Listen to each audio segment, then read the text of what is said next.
Hello everyone, Radhe Radhe. Sawan महीने की सौमंती अमावस्या, सावन का महीना, सोमवार और उस दिन पड़ रही है अमावस्या। तो इस दिन भगवान शिव का रुद्र अभिषेक आप अपने घर में कैसे कर सकते हैं, किस तरह से आपको पूजा करनी है। सावन का ये दूसरा सोमवार है तो पूजा ज़रूर करें। पितृ दोष अगर आपके घर में है, आपकी कुंडली में है, तो ये बहुत ज़्यादा फ़ायदा करेगी आपको ये पूजा, क्योंकि अमावस्या पितरों के लिए बहुत विशेष होती है और शिव पूजा करने से पितृ दोष काफ़ी हद तक कम हो जाता है। आपके दोष खत्म हो जाते हैं आपकी कुंडली में अगर दोष हो तो। संभव हो सके तो मिट्टी के पार्थिव शिवलिंग बनाकर ही आपको सोमवती अमावस्या पर पूजा करनी है। हमने यहाँ पर पार्थिव शिवलिंग बनाकर तैयार कर ली है, बस सर में जीभ लगाना रह गई थी, तो देखिए हमने जीभ लगा दी है। कलावे का प्रयोग हम यहाँ पर करते हैं और देखिए बहुत सुंदर हमारे जो शिव भगवान हैं वो बनकर तैयार हो गए हैं। यहाँ पर पूजा की सारी तैयारी हो चुकी है। अभी जो है ना सुबह के 10 बज रहे हैं। अधिकांश कामों से मैं फ्री होकर ही ज़्यादातर पूजा करती हूँ, क्योंकि रुद्र अभिषेक में टाइम लगता है। पूजा पाठ में ऐसे नहीं होता कि फटाफट चुटकी बजाते हो जाती है, टाइम लगता है।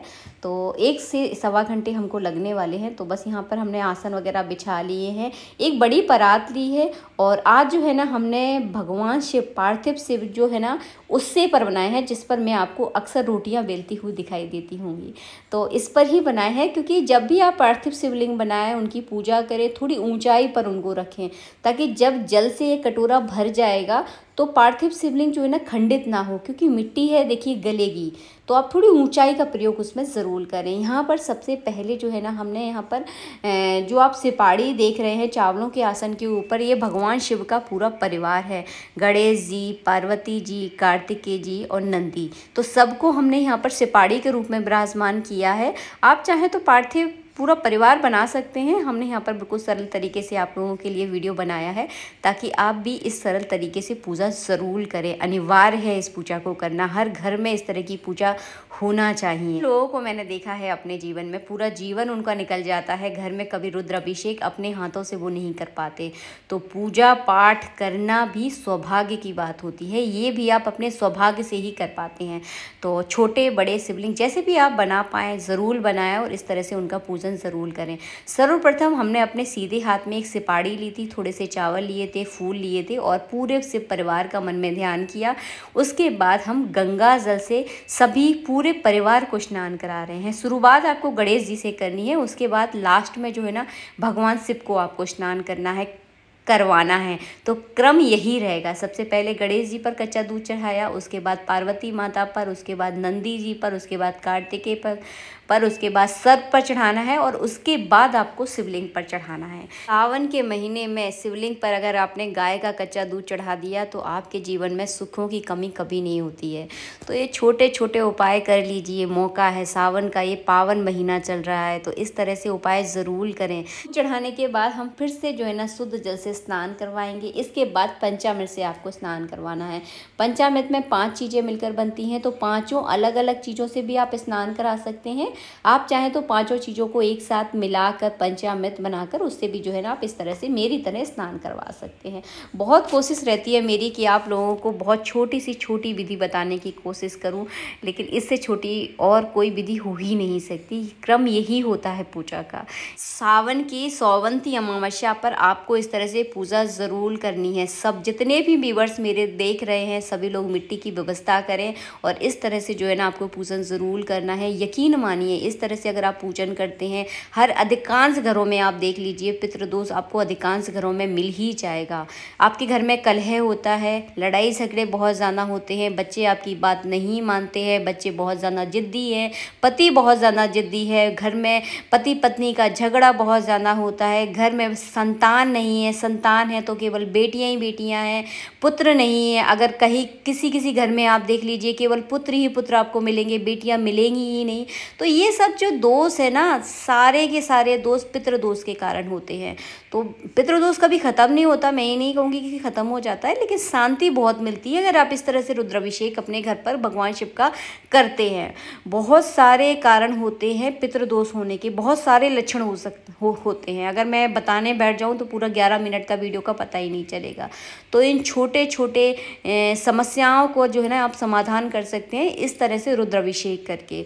इसके बाद हमने यहाँ पर गंधोदक स्नान कराया था, जो आपको पीला पीला दिखा था वो गंधोदक स्नान था। तो हमने क्या है, जल में थोड़ा सा चंदन मिलाकर जो है ना स्नान करवाया था। उसके बाद जो है ना हमने भांग से स्नान करवाया था, दूध में भांग मिलाकर स्नान करवाया, उसके बाद शुद्ध जल से स्नान करवा दिया। इसके बाद हम जो है ना यहाँ पर सूक्ष्म पूजन कर रहे हैं। स्नान के बाद जो है ना भगवान का सूक्ष्म तरह से पूजन किया जाता है। सूक्ष्म पूजन मतलब छोटे तरह से पूजन किया जाता है। पूरे तो परिवार पर हम यहाँ पर कलावा रूपी वस्त्र अर्पित करेंगे। सभी पर बेल पत्र चढ़ा दीजिए, फूल चढ़ा दीजिए। फूल में रोली चावल या चंदन चावल लगाकर सभी पर आप इस तरह से चढ़ा दीजिए। शिवलिंग पर आपको इस तरह से उल्टा बेलपत्र करके ज़रूर चढ़ाना है। अगर आप पार्थिव शिवलिंग बना रहे हैं तो इस तरह से ज़रूर चढ़ाएं, क्योंकि जब आप रुद्राभिषेक करेंगे इसके बाद, जैसे कि मैं आपको दिखाने वाली हूँ, जब रुद्राभिषेक करते हैं तो डायरेक्ट जो है ना भगवान शिव पर एकदम जल की एक धारा आती है, जिससे जो है ना पार्थिव शिवलिंग की मूर्ति खंडित होने का डर रहता है। तो जब आप इस तरह से बेलपत्र रख देते हैं तो जो एक ऊपर से धारा आने का जो एक तेजाई होती है, उससे जो है ना शिवलिंग कभी खंडित नहीं होंगे। तो इसलिए जो है ना उल्टा करके इस तरह से बेलपत्र लगाया जाता है। यहाँ पर हम दूध मिश्रित जल से जो है ना रुद्राभिषेक कर रहे हैं। आपको रुद्राभिषेक अगर नहीं करना आता है, पढ़ना नहीं आता है रुद्री, तो आप नमः शिवाय का जप करते हुए इस तरह से जो है ना दूध मिश्रित जल की धारा को जो है ना भगवान शिव पर चढ़ाते जाइए। इस तरह की श्रृंगी नहीं है तो गंगा सागर आता है, जो कि पिछले वीडियो में मैंने आपको दिखाया भी था। उससे भी जो है ना पतली पतली धार जो है ना नमः शिवाय का जप करते हुए अगर चढ़ा देंगे ना, तो यकीन मानिए आपका जीवन में परिवर्तन हो जाएगा। जिन संकटों से आप गुजर रहे हैं, कहीं ना कहीं हर किसी के जीवन में आपको संकट देखने के लिए मिल जाएगा। तो उससे जो है ना आपको बहुत ज़्यादा राहत जो है ना मिलती है पूजा करने से। भगवान जल से अभिषेक करने के बाद हम यहाँ पर शुद्ध जल से स्नान करवा देंगे। अगर जो थाली प्लेट आपने जो भी ली है जिसमें बहुत ज़्यादा जल अगर इकट्ठा हो गया है तो उसको किसी बर्तन से आप बाहर निकाल लें, कोई दिक्कत नहीं है, क्योंकि शिवलिंग जो है ना डूबने नहीं चाहिए। डूब जाएंगे तो मिट्टी के पार्थिव शिवलिंग खंडित हो सकते हैं, डर रहता है। देखिए बरसात का समय, वैसे भी बहुत नमी का समय है ये, तो मिट्टी के तो है ही, तो बहुत जल्दी रहल जाते हैं, तो इनका ध्यान रखें, आप अच्छे से निकाल दें पानी को। इसके बाद जो है ना हमने कलावा रूपी वस्त्र अर्पित करा है, चंदन लगा दिया है। अभिषेक के बाद हमेशा जो है ना अच्छे से पूजन किया जाता है, मतलब दोबारा से जो है ना भगवान का विधि विधान से पूजन किया जाता है। तो हमने यहाँ पर कलावा रूपी वस्त्र चढ़ाए, जनेऊ चढ़ाया, चंदन लगा दिया, चावल चढ़ा दिए। उसके बाद जो है ना हम अर्पित करेंगे बेलपत्र। कम से कम 7 बेलपत्र शिवलिंग पर आप ज़रूर चढ़ाएं, बहुत ज़रूरी है। सावन के महीने में जितने बेलपत्र आपने चढ़ा लिए, समझ लीजिए उतना गुना फल जो है ना आपको प्राप्त हो जाता है। पूजा पाठ ही साथ जाती है ना, जब आप इस दुनिया को छोड़कर जाएंगे, ना पैसा आपके साथ जाएगा, ना परिवार आपके साथ जाएगा, ना आपके बेटा जाएगा, ना बेटी जाएगी, कोई साथ नहीं जाने वाला। जो धर्म पुण्य हमने किया है इस दुनिया में, केवल वही हमारे साथ जाता है। और वही जो है ना जब तक हम इस दुनिया में रहते हैं तो वही धर्म पुण्य जो है ना हर कदम पर हमारे साथ रहता है। तो इस तरह से जो है ना कम से कम 7 बेलपत्र ज़रूर चढ़ाएं। बेलपत्र अगर आपके आसपास नहीं मिलते हैं तो बेलपत्र का चूर्ण भी आप चढ़ा सकते हैं। बेलपत्र में पर अपनी आप कोई विशेष कामना भी लिख सकते हैं। कामना इस तरह से आपको लिखनी है कि कोई आपको देख ना पाए। उसके बाद चावल चढ़ा दीजिए। पितृदोष अगर आपके घर में बहुत ज़्यादा है तो काले तिल लेकर भगवान शिव पर आप अर्पित कर दीजिए, पितरों का नाम लेकर। इससे भी आपको बहुत ज़्यादा फ़ायदा होगा। कनहर के फूल, अपराजिता के फूल भगवान को बहुत प्रिय हैं। गुलाब के फूल भी आप चढ़ा सकते हैं, कमल के फूल आप चढ़ा सकते हैं। इसके बाद हमने काली मिर्ची चढ़ाई थी। अगर आपको बीमारी है, कोई दिक्कत है आपको शरीर संबंधी, तो आप काली मिर्ची चढ़ा दीजिए। शत्रु आपके बहुत ज़्यादा होते हैं तो काली मिर्ची आप ज़रूर चढ़ाएं। इसके बाद पिछले वीडियो में भी मैंने छोटे छोटे उपाय आप लोगों के साथ शेयर किए थे, उन पर गौर फरमाइए। अगर दिक्कतें चल रही हैं जीवन में तो छोटे छोटे उपाय सावन के महीने में ज़रूर करें। इसके बाद आपको करना है हवन। अमावस्या है, सोमवती अमावस्या है। अमावस्या विशेष पितरों के लिए रहती है, तो इस दिन आप हवन ज़रूर करें।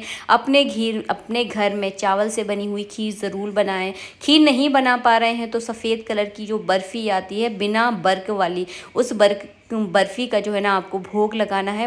पितरों को सफ़ेद कलर की चीज़ें बहुत प्रिय होती हैं। सफ़ेद कलर की कोई भी मिठाई का आप यहाँ पर भोग लगा सकते हैं। सबसे पहले गौरी गणेश की नाम की आहुति देनी है, उसके बाद नवग्रहों की आहुति देनी है, उसके बाद भगवान शिव के नाम की आपको यहाँ पर आहुतियाँ देनी है। इसके बाद जो है ना पितरों के नाम की आहुतियाँ दी जाती हैं। पितरों की नाम की जब आप आहुतियाँ देते हैं तो स्वाहा नहीं बोला जाता है, स्वाधा बोला जाता है। हो सकेगा तो डिस्क्रिप्शन में लिख दूँगी, बोलने में थोड़ा सा जो प्रोनाउंसिएशन है वो थोड़ा सा गलत हो सकता है, तो आपको डिस्क्रिप्शन में कोशिश करूँगी मैं लिख कर ज़रूर दूँ। उसके बाद जो है ना आपको मिठाई का भोग ज़रूर लगाना है, सफ़ेद कलर की मिठाई का भोग आपको लगाना है। इसके बाद अगर घर में कोई दिक्कत है, आपको डर लगता है अपने घर में, तो आप हो सके तो इसमें गूगल की ध्वनि ज़रूर दें अपने घर में। जलता हुआ जो हवन कुंड होता है इसमें आप गूगल डाल दें, पीली सरसों डाल दें। इससे जो है ना आपके घर की जितनी भी नेगेटिव ऊर्जा है वो ख़त्म हो जाती है। मैं ये नहीं कह रही कि भूत प्रेत भाग जाते हैं, लेकिन हाँ नेगेटिव ऊर्जा ख़त्म हो जाती है। उसके बाद आपको आरती करनी है। हो सके तो सोमवती अमावस्या के दिन एक ब्राह्मण को अपने घर में भोजन ज़रूर कराएं, क्योंकि ब्राह्मण भोजन का जो है ना परम पुण्य मिलता है। तो ब्राह्मण को भोजन करा के अपनी श्रद्धा अनुसार कोई दक्षिणा आप दे सकते हैं, वो आपकी मर्जी है जो भी आप देना चाहते हैं।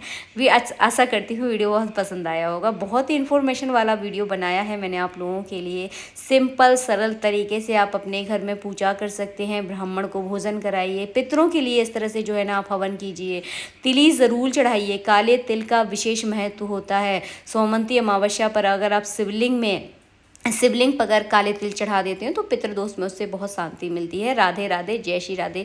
वीडियो अच्छा लगा है, थोड़ा सा भी अच्छा लगा है तो लाइक ज़रूर करना, अपने दोस्तों के साथ मित्रों के साथ शेयर ज़रूर करना। राधे राधे।